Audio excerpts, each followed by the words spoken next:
Sit back and throw one back with your pinky in the air and a middle finger to the world and join me, the eclectic gentleman Stephen Watts, as we look back on this day in pro wrestling history. But before we do, put that drink down, like, share, and subscribe, and without further ado, let's get our wrestling history on. Ladies and gentlemen, boys and girls, children of all ages, it is June 14th, and we're going to start off as we always do on a positive note. That's right, these are your pro wrestling birthdays. 1959, the criminally underrated Buzz Sawyer. 1976, Japanese legend Tiger Mask. And last but not least, 1989, the librarian Peter Avalon. Of course, on the flip side of that coin, your pro wrestling deaths for June 14th. 1993, one half of the Fabulous Kangaroos, Don Kent. All right, enough of the sad stuff. It's time to get to the meat and potatoes. That's right, these are your pro wrestling history highlights for June 14th.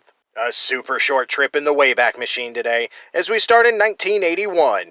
Jim Brunzell and Greg Gagne defeat Adrian Adonis and Jesse Ventura for the AWA World Tag Team titles in Green Bay, Wisconsin, starting their second run with the gold.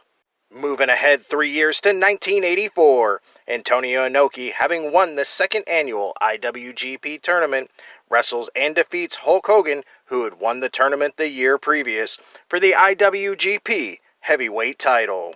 Sticking with Hogan and once again advancing 3 years, this time to 1987, where the WWF put on a show in Madison Square Garden, and Hogan, as WWF champion, defeats Harley Race in a Texas death match. Our last stop in the 80s, 1989, WCW held Clash of the Champions 7, nicknamed Guts and Glory, with a dual main event. First, the Freebirds defeated the Midnight Express in a tournament final for the NWA World Tag Team titles. In our second main event, Ricky Steamboat defeated Terry Funk via disqualification. After the match, Lex Luger, who had come out to help Steamboat, turned on him and laid him out. Grabbing my flannel and going to the decade of grunge, 1993, the Steiner Brothers defeat Money Inc. for the WWF World Tag Team titles in Columbus, Ohio, ending Ted DiBiase and IRS's first tag title run, and beginning Rick and Scott Steiner's own first run with the titles. Jumping 2 years to 1995, Koji Komodo defeats Sabu for the IWGP Junior Heavyweight title. Skipping ahead 3 years to 1998, Nick Dinsmore and Rob Conway defeat Flash Flanagan and Jason Lee for the OVW Southern Tag Team titles. Sticking in 1998, WCW held the Great American Bash pay-per-view in Baltimore, Maryland at the Baltimore Arena. Notable matches on the show see Chris Jericho defeat Dean Malenko via disqualification to win the vacant WCW Cruiserweight title when Malenko hit Jericho with a chair after Jericho berated Malenko's deceased father.